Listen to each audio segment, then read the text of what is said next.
What up, HyperChange? Welcome to another episode. You're about to enjoy a talk I gave with the Tesla Society of Colombia. They were nice enough to invite me to do a little talk, to answer their questions. It was just really fun. I hope y'all enjoy this. And yeah, huge shout out to the Tesla Society of Colombia for having me on. Where are you based right now, Gali? In Seattle. I grew up here. I actually just moved from New York City. So I was living in New York City for 10 years. Oh, wow. All the way from Seattle. So as you can tell, we're really lucky to have him. I'm sure in like non-pandemic times, travel would have been like such a hassle, but here we go. So Yeah, what do you got? let's get started. So Gali, you've written a book and you have a YouTube channel called HyperChange. Could you tell us a little bit about it, why you started it, where you're at? Yeah, totally. So I went to NYU for finance, sort of like y'all at Columbia, just, across Manhattan, and was super into investing in the stock market and just like finding cool companies and supporting them. Kind of always had this idea that like we needed to go green and go sustainable. And like there was going to be a bunch of companies around that and I wanted to invest in them. So I went to NYU to study finance. And then when I got there, I felt like everybody was just going for like the best job at Goldman Sachs and like the coolest internship. And like, they were like, yeah, I'll work for like some oil company, like raising money, like ruining some third world country. If that means like I'm making 200 grand and I get like a dope thing on my resume. So I hated that. And I just kind of felt like finance wasn't like, it was all about making money. You watch CNBC, they're like, oh, the stock market's up 0.1%. It's down 1.1%. Like there's nothing there. So I basically just kind of created the show I wanted to watch. Like I'd been investing for 10 years, just super nerdy and into it, and was like, yo, like I kind of want to just see someone who's my age talking about their portfolio honestly, being open to being wrong, just kind of scheming for free on the internet. Cause I feel like that's what we need to sort of advance the conversation discussion about stocks and finance. And so that was kind of started my YouTube channel. And then Tesla is like my biggest and first investment. And so then that kind of took me to the Tesla world. Yeah, I just made you spotlight real quick, but yeah, like going off that, could you say a little more on how you got into Tesla? Like, how did you first hear about it, and how did you like know for certain that you wanted to get into this? I mean, I used to have like in my debate class, I've told this story a couple of times, but like the prop was like, how do we fix climate change, right? And so we came up with this thing of like make all these genetically modified tubes of algae, stick them in the desert. We'll have this biofuel system with the whole state of Arizona growing this GMO algae, and like all our cars will run on that, and we'll suck the carbon back into the algae, and it'll be like this closed loop kind of way to change, like get off fossil fuels essentially, right?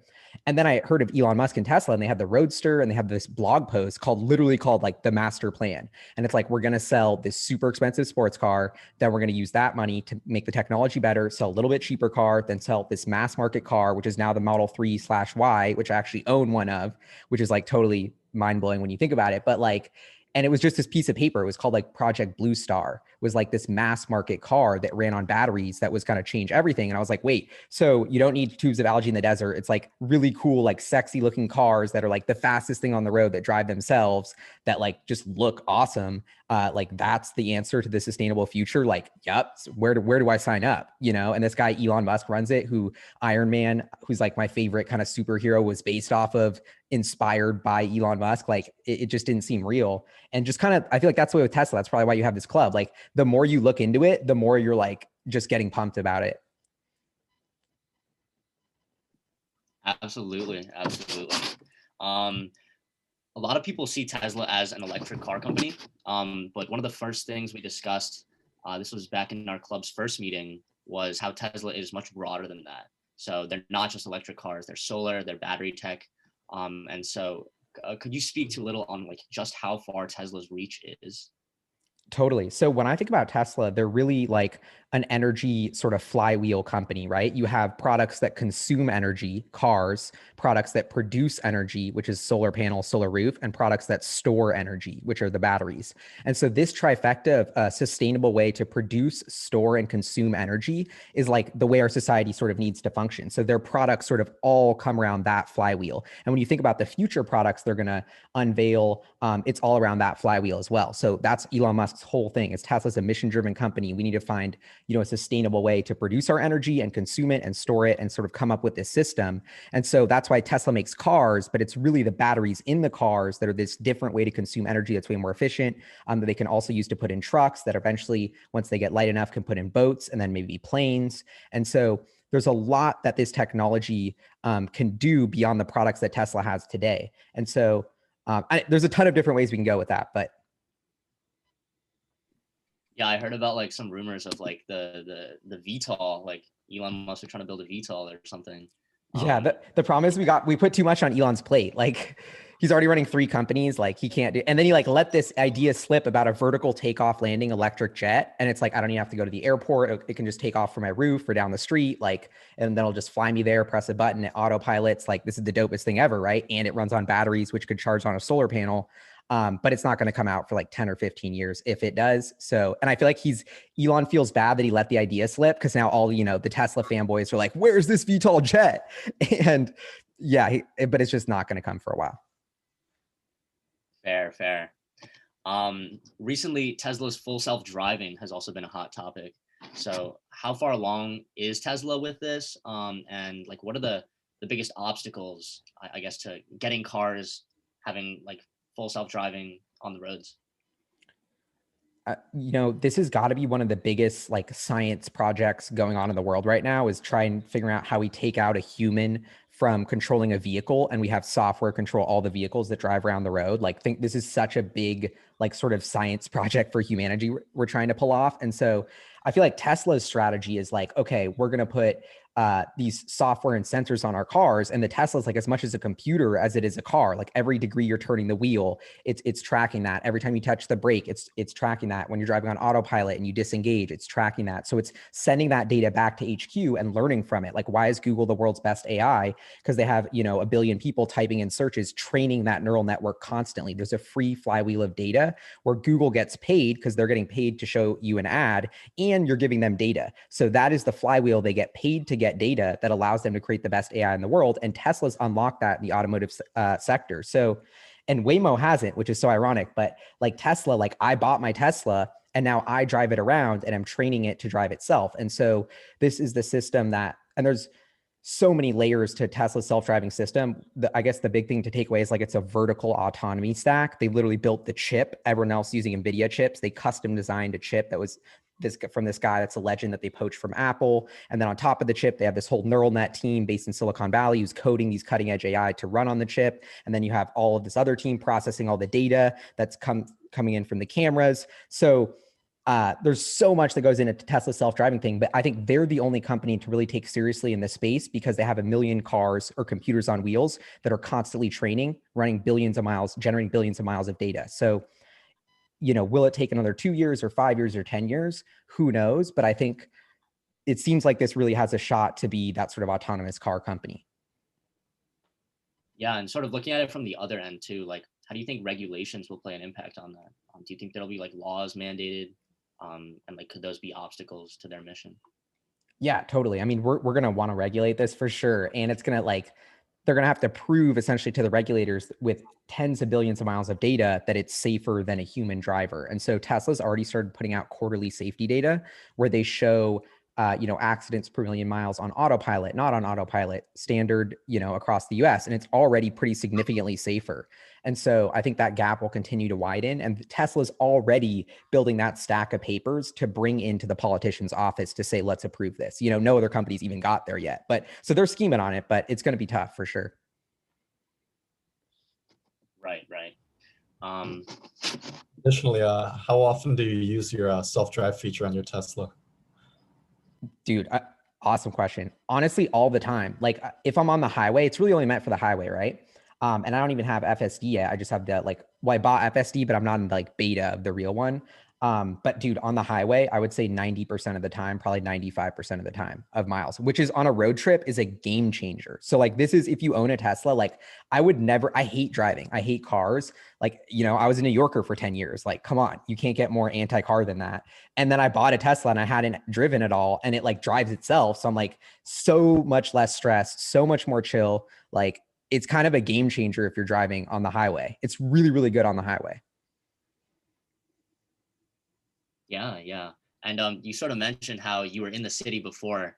What made you sort of like go to the West Coast and, say farewell to the city? Well, I don't know. I am a West Coaster. Like I grew up here, but I don't know. I really miss my friends in New York City. So I'm definitely going to come back all the time, but I don't know. The Rona honestly did me in. Like everything shut down. Like I love going to stand up, like open mic. That was probably like my favorite, like New Yorker thing to do is go to comedy shows, and like those all closed. Like all the bars closed. Like I'm a big foodie, going out to all my favorite restaurants isn't a thing. It's like, all right, well now I'm just trapped in my tiny apartment. Used to be making YouTube videos by myself when my roommate was at work. Now he's working from home. So we're crammed in the same apartment with nothing, it's like, all right, like I had to get out, honestly. Yeah, Rona did everyone dirty. It's crazy.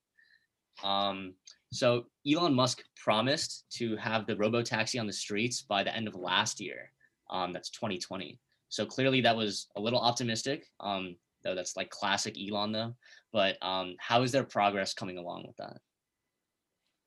I mean, I think the progress is super legit. They're definitely missing a ton of timelines, but like, is the software getting way better since I got my car? Yes. Is it better than 2 years ago? Yes. And did they just put out the FSD beta where it really drives itself for 500 people to test the feature? Yes. So like, it's all happening, but yeah. So one thing that many people have concerns with is the environmental impact when, mining lithium and nickel for batteries. So what is Tesla doing to sort of address those concerns? So if you want to talk about the most sustainable way to build a car in terms of fossil fuel emissions and like environmental impact, it's already by far a Tesla. And they put out a whole environmental impact report about all of this. But, there's even like a study by the government of Norway, who used to be one of the world's largest like oil companies, but then they're transitioning all to green energy because they know it's more sustainable. So I think there's a lot of data that's coming out about this. And then I don't know. I think it's kind of funny that we're still having the debate that like it might be unsustainable to use electric cars. Like it's like shows how far behind like the cultural zeitgeist is from understanding science. You know what I mean? Like the battery can be charged with literally any type of energy. If we come up with fusion, we can charge a battery with it. That engine in your car is like 30% efficient and is always combusting and is always just going to burn oil, which we have to import from halfway around the world. That's literally dinosaur juice. I mean, and you have to refill it every single time, once a week you go to the gas station to get more of that raw material to put in your car. If it's a battery, we only have to mine that stuff once and squeeze it into the pack. And, we're not going back to extract something from the earth every mile sort of. So. All right, so let's go to the innovation side of Tesla. So there have also been rumors of some kind of model that Tesla's going to be releasing that's cheaper than the Model 3, which is already their cheapest model. And they're calling it like the Model 2. So which market are they sort of going for? And do you think they'll be able to compete? Like, how do you think this will affect Tesla's whole thing? And do you think they'll be able to keep up their innovation rate after this too? Because this is like a breakthrough. Do they have a lot of room to like still go further after this? Totally. I mean, this is going to be like almost everything Tesla's done up until this point is just to produce that product, right? Which is the car that like, okay, we all know Tesla, we all love it. We probably know someone who has it, but every time I get in a car, is it literally a Tesla robotaxi driving me around? No. For this to be a multi-trillion-dollar company and like really change the world, all of our butts need to be in a Tesla when we go, like, it's called like the butts and seats thing, And I just think that's what the Model 2 is, or that's what I'm calling it, the Model 2. And Tesla, those people who bought that $200,000 sports car, were subsidizing the innovation of that technology, making it cheaper, economies of scale, getting Tesla better. And then so they could keep bringing the cost down. That's how every disruptive technology works. So Tesla just had their battery day. I was actually there in San Francisco and it was epic. And they showed this new battery cell that they've developed, which is going to be the breakthrough for why they can build a $25,000 or $20,000 car, which is this new 4680 battery cell.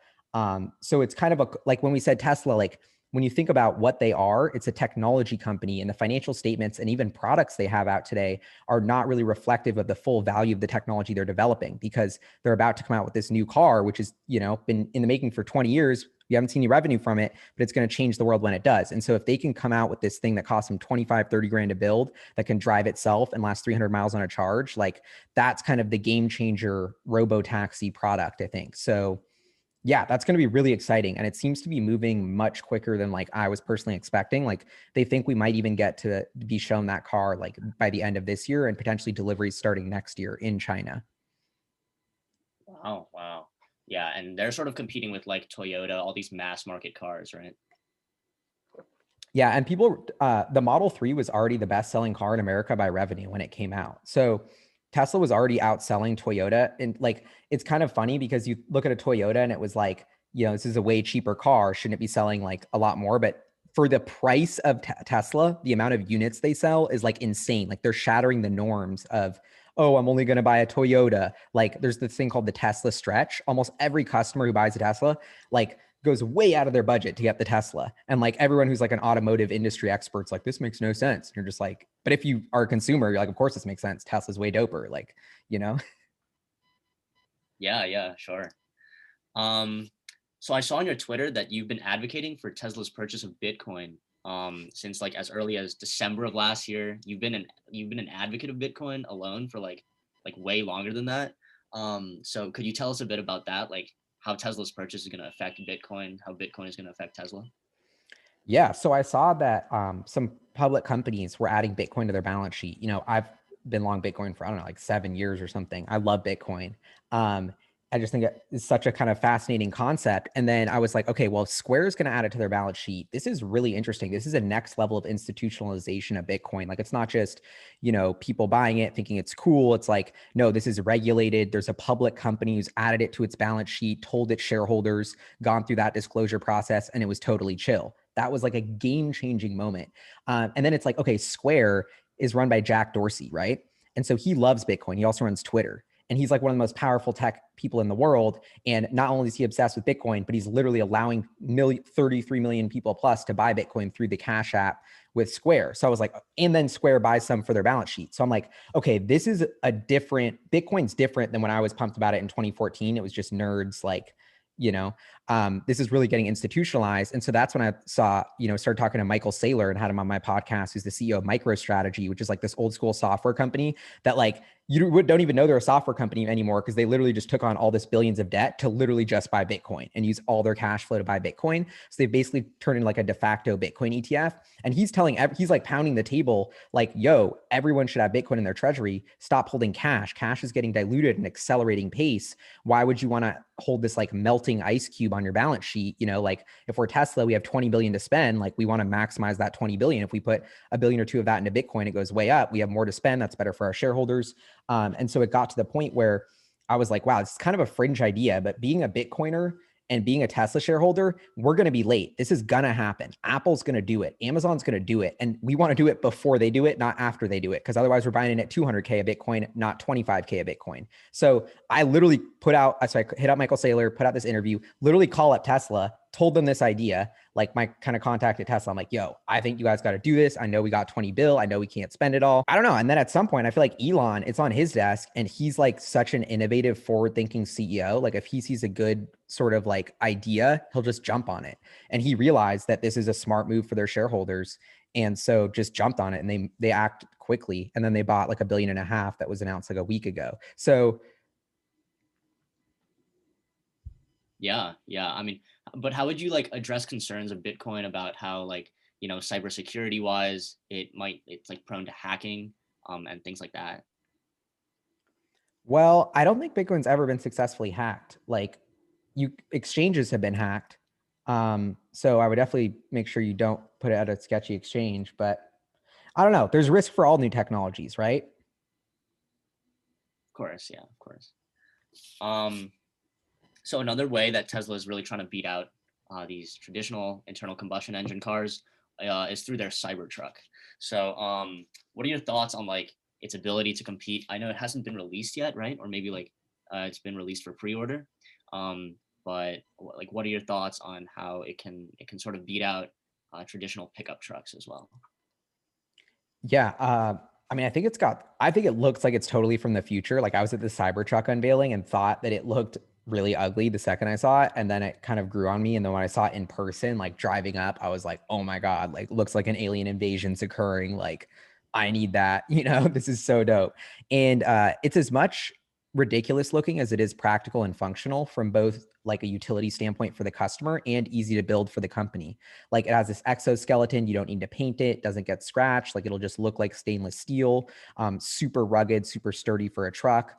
And it just looks, you know, like kind of like badass, which I think is important. Like they say it's like a tank from the future.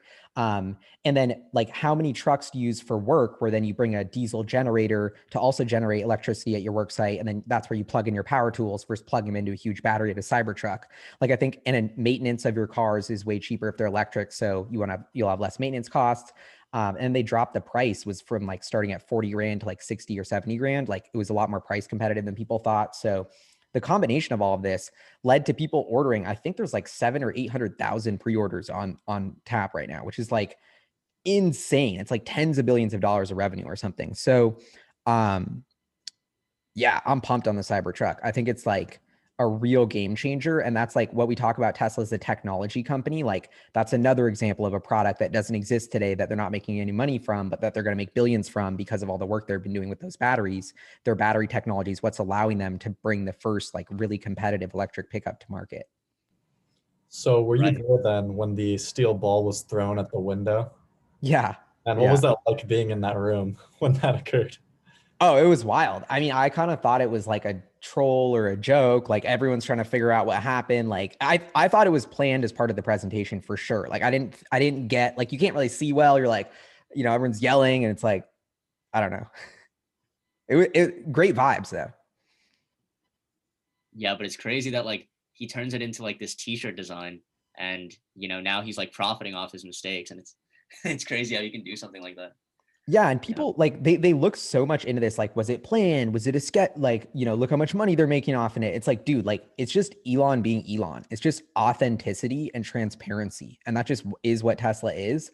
And that is their secret sauce on so many different levels. And also, I think like Elon's maybe polarizing, but also like super likable and has generated the cult following because of stuff like that. It's like, yeah, like, and then they talk about it. It's like, yeah, like we tested it a bunch. We didn't think that was going to happen. Then it did. We were like, dang, that sucks. And rolled with it and made a funny t-shirt about it because YOLO, you know, like I love that.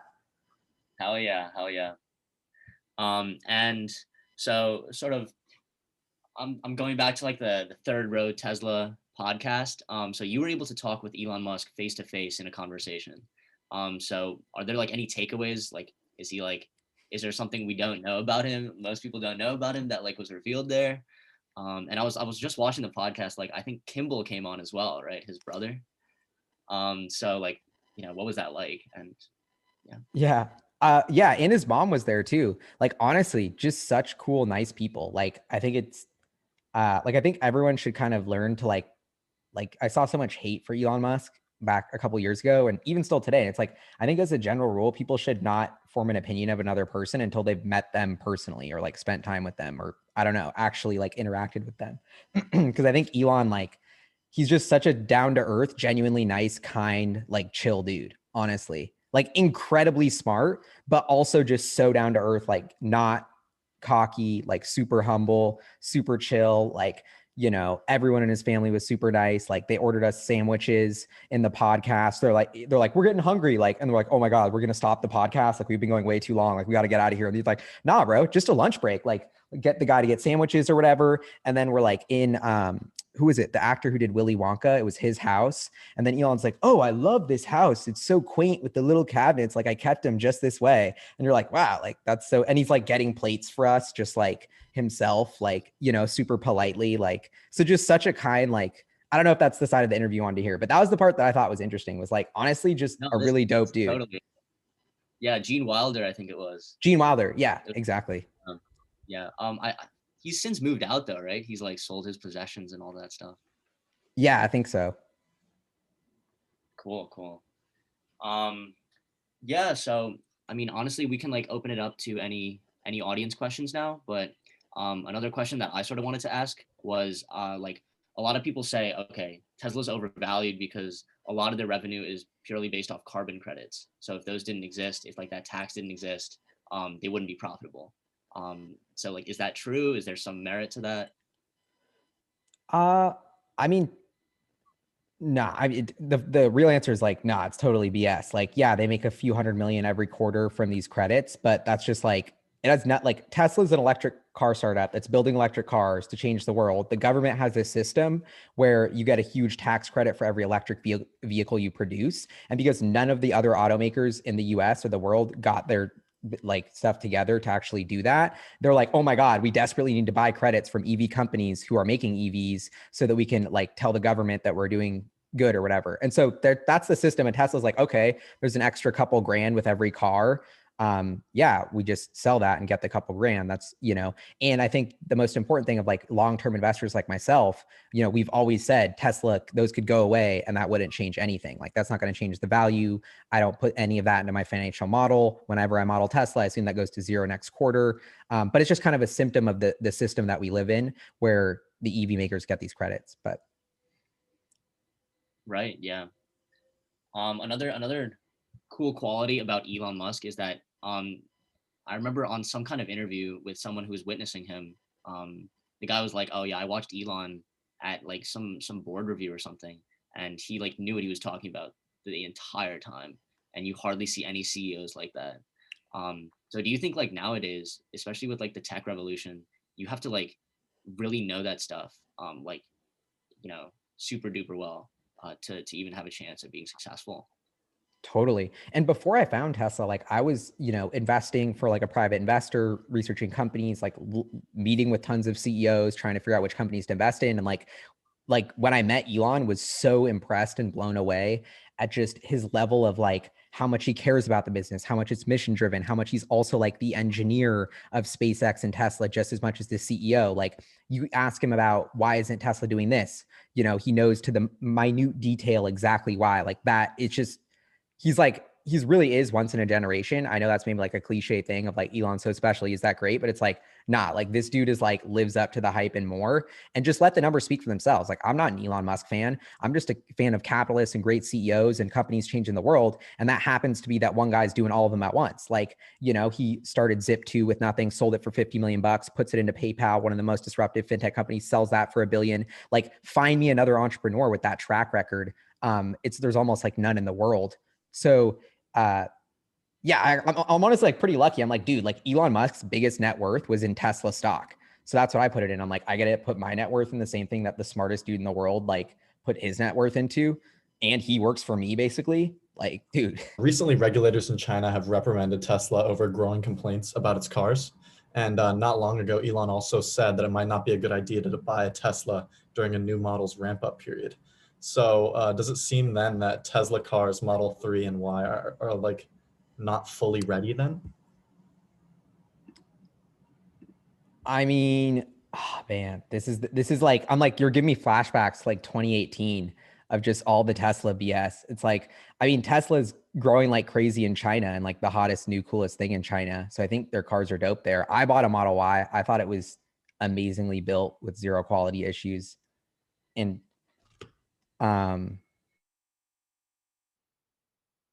sorry, that was my dryer. Makes a funny noise. But yeah, I don't know. That answer your question? Like, I think a lot of those articles about like Tesla's this, Tesla's that. It's like, dude, it has one of the highest customer satisfaction ratings. Like, ask anyone who owns a Tesla, they're never buying anything except a Tesla. Like, to interpret their customer satisfaction as anything less than like the highest in definitely the automotive world, I think, you know, you're kind of missing it. For sure, for sure. A question about other EVs competing because, like, you know, of course, ICEs are going to die soon. That's a given. So, but like EV competition. On an interview, Elon also said, like, you know, if there's a company that can do it better than us, like let them do it. So he's really about like more the mission than like, you know, the money or something like that. So like there have been things coming out like the Apple car, things like that. Um, like, could you talk a little bit on Tesla's competition EV wise? I know there's a lot going on in China as well.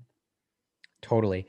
Uh, I mean, the car business is so hard. There hasn't been a successful car startup in like 100 years until Tesla that got to profitability and scale in the US. So I think people think it's a really dope business to get into, and that's why we're seeing all these SPACs and all this hype for EV companies, but it's really a horrible one. And I think the fact that Tesla made it through is like a miracle.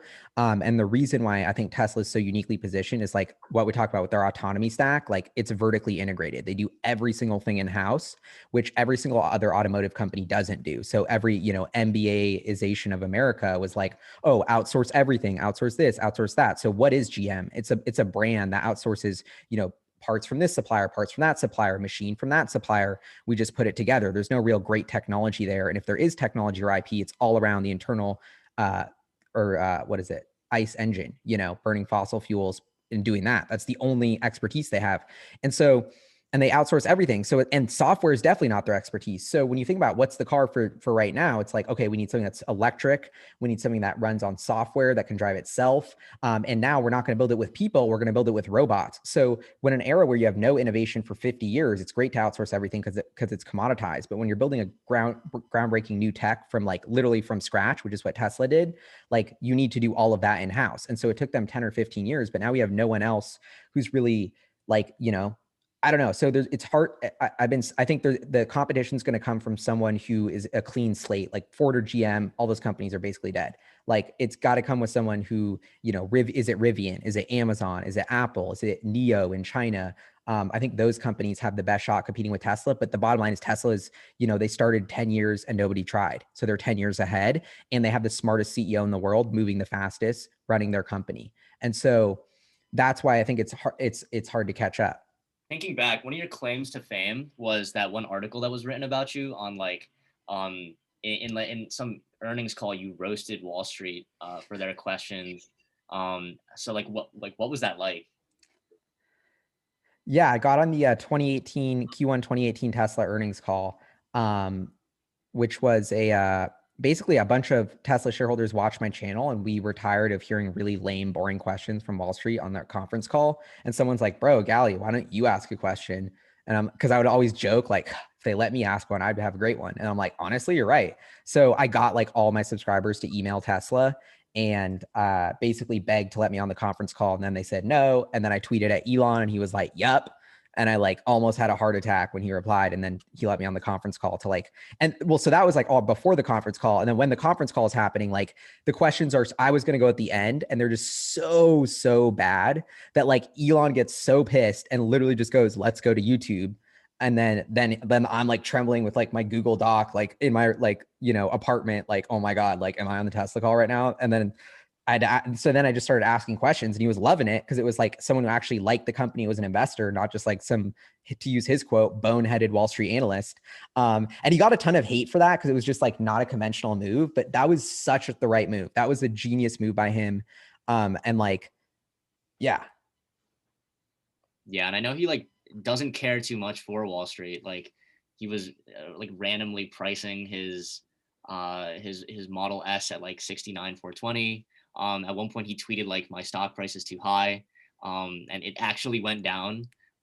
So yeah, I guess is Elon like more concerned for the long-term profitability or is he like not even concerned about profitability period? I think he's just concerned on like things that matter. Like there's a lot of noise, but like, is the tech better? Do people love their cars? How do we advance the roadmap of Tesla? How do we hire the smartest people in the world? That's what he cares about. Nothing to do with this like sideshow of the media or whatever.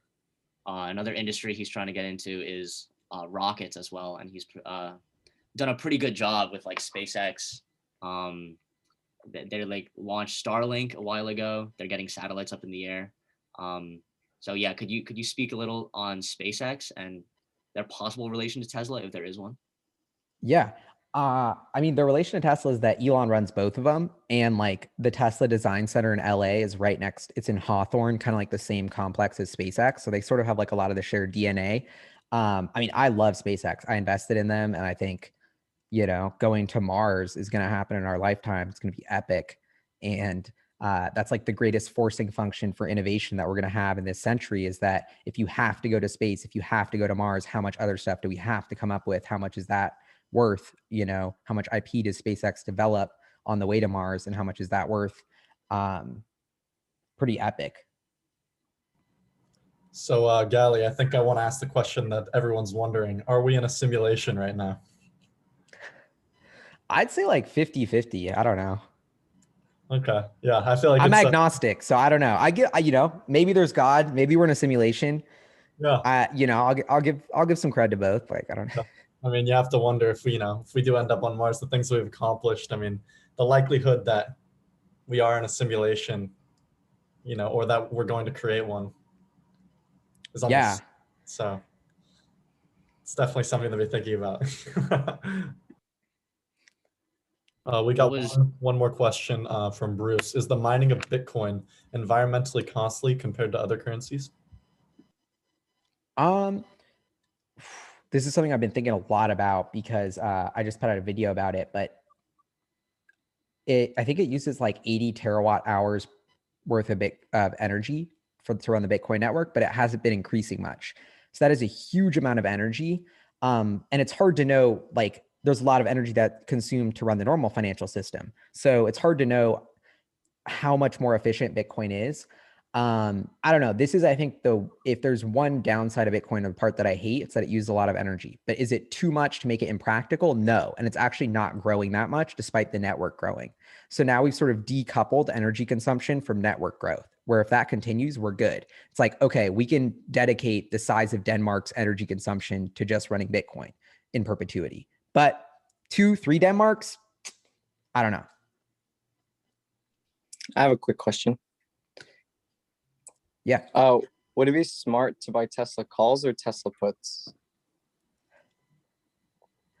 I'm not a financial advisor. Nice try though. I don't know. My motto is invest in the future you believe in. Okay. And I would say if you buy calls or puts, you're not really buying or investing in the company. You're betting on If it's gonna go up or down. Yeah, like a change in the group think psychology about that entity.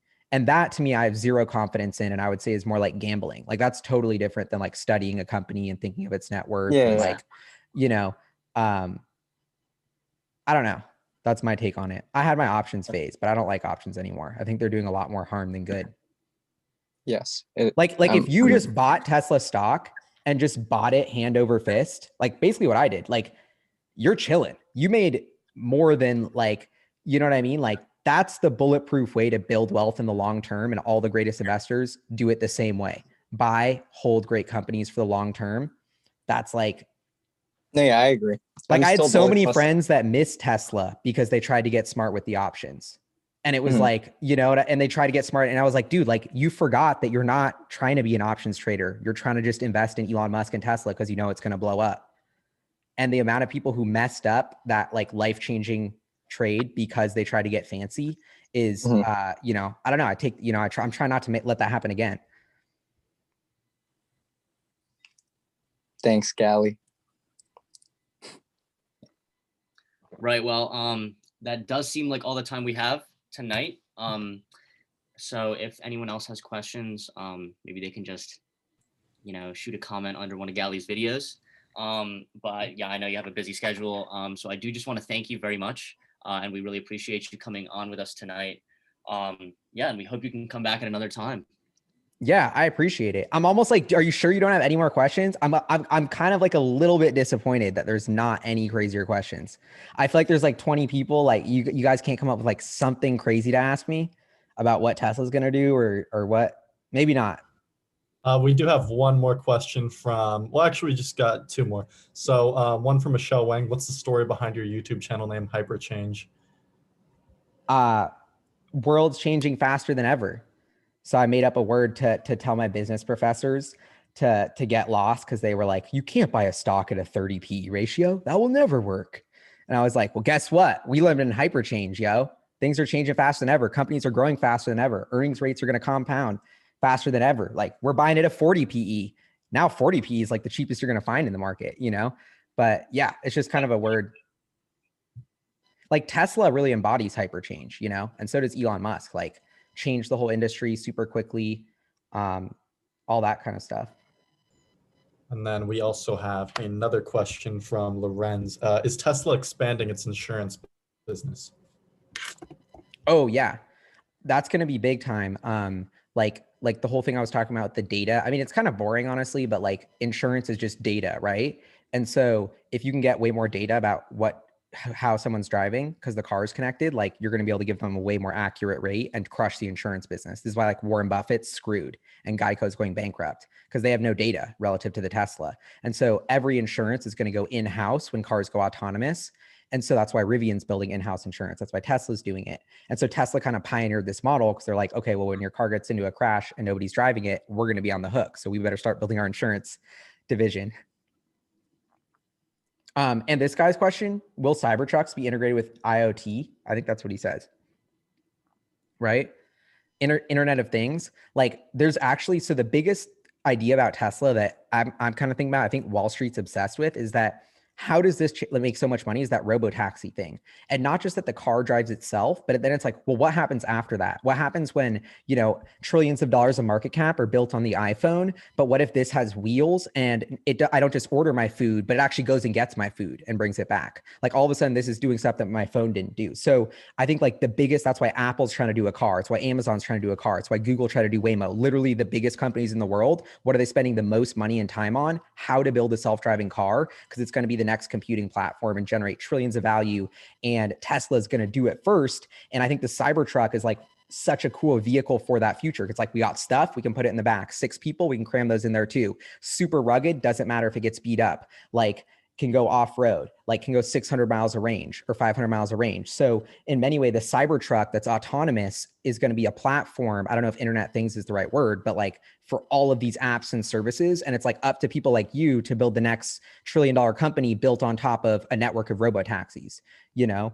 Like, so like Amazon, is Tesla a bigger threat? Is Amazon a big threat to Tesla because they're going to do electric car, or is Tesla a bigger threat to Amazon because Amazon gives you packages with fossil fuels and humans driving them, when it should be electric and autonomous? And the Tesla freight network with a Cybertruck and a Tesla Semi is going to be a cheaper way to move and get packages than you know, Amazon. So like, yeah, I just wanted to give that question a shout out because that's a good one.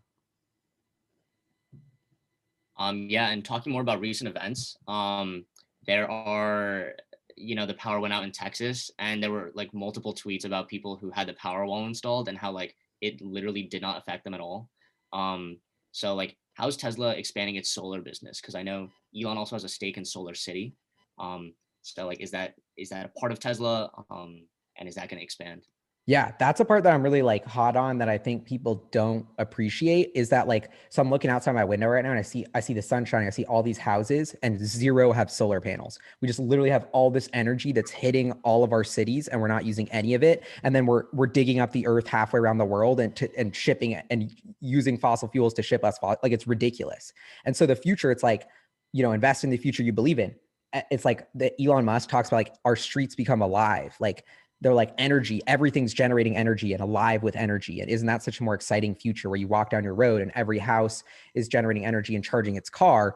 The good thing about that from a business perspective is like, you know, well, Tesla came up with the solar roof, which is a total game changer, like build into your roof those solar panels. And it's taken them a while to get it off the ground and perfect that product, but a roof costs as much as a Model 3. Like this is $100 billion market or more. And that is the true vision of Tesla. It's like your house that's sustainable, that takes in energy, that charges your amazing car, that's all off the grid, that's all clean. Like this is the future that we all want, right? And so the solar piece of it, like maybe it seems kind of tiny and like a side hustle now, but is as much a piece of, you know, the whole vision as everything else.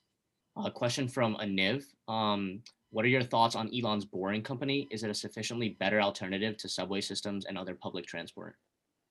Yeah, totally. I'm a big fan of the Boring Company. And I love the Elon analogy. I mean, it's copying his analogy, but like the whole thing where it's like our cities are 2D, our transportation or 3D, like we live high up and then we have one street to like get everywhere. That's super inefficient. Like, so I think there's a huge, I mean, if you sit in traffic, then yeah, you probably want the Boring Company to be a thing. I feel like it's got huge, and the problem with public transportation system, like in the trains in the US, is like we don't have a good incentive system. Like it's not privatized, it's public, and like they just use crappy technology. Like I don't know, it feels like the mafia or something is in with the contractors because they're wasting so much time and money with all of these projects with such old technology. It's like a joke, honestly. And so that kind of makes me sad, but it makes me excited that like the Boring Company might actually, you know, some much needed innovation to the transportation sector with just a new way to get around cities. Because I think that's like, I don't know. I'm big on the idea that like cars are kind of ugly and big, and like the future shouldn't really be like our cities are just blanketed in concrete and we just sit in cars polluting, driving on this concrete all day, looking at the concrete, like all on, and then we all leave our house at the same time to get on the same little strip of concrete in our steel boxes to sit there all breathing in the air we're polluting together. Like, it's like if we just left 10 minutes apart, we might even not even have traffic. Like, I don't know. So I think there's so much like kind of layers to that traffic boring company idea, but it's gonna be dope for sure. Oh, another question from Bruce though. For students in college interested in investing and finance, what should we focus on doing instead of trying to get those, prize internships and jobs that you despised? Oh, wow. Okay, that's a dope question. I would say like learn. Like the only thing holding you back is your hustle. Like you want to start making guap and researching companies, you have the internet. Like do it. Like I think everybody should do a podcast or a YouTube show. I think that's kind of like the biggest land grab. And I think, 1 million followers or subscribers is better than $1 billion under management. And even though it doesn't seem like that. And so if I was trying to start a career in finance, I'd be super strategic about like start investing, start losing money, think of every business as a case study that you can learn from, and realize that the best case studies to learn from are the ones happening IRL, not something you're going to read in a textbook. It's studying Tesla. That's the best way to learn about how to be the greatest investor right now. Literally just study Elon Musk and Tesla. And yeah, I don't know. I get pumped when I talk about this because I'm like, dude, this is such an amazing time to be a hustler, to like want to invest and like just be like the fact that y'all are in the Tesla club right now. I'm like, whoa, like I want to know what stocks you guys are thinking of because you're all clearly, forward thinking people. But yeah, thank you guys for having me though. I really appreciate it. And I love that there is a Tesla club. Of course, we had to. So yeah, I do want to thank you for coming on tonight. Hayden, So yeah, make sure that you guys check out Galley's channel. I'm gonna drop it back in the chat, and he obviously does some really cool stuff. I mean, his latest video you should definitely check out. He has a drag race between a Lamborghini and a Tesla that is very, very, very much worth seeing. So definitely check that out. Check out his channel, subscribe. I'll drop it back in the chat. And yeah, thank you so much for coming. We really appreciate having you here. And yeah, we thank you for everything that you've come and told us today. Thank y'all. Yeah. Have a good one. Thank you, Signing guys. off. Peace.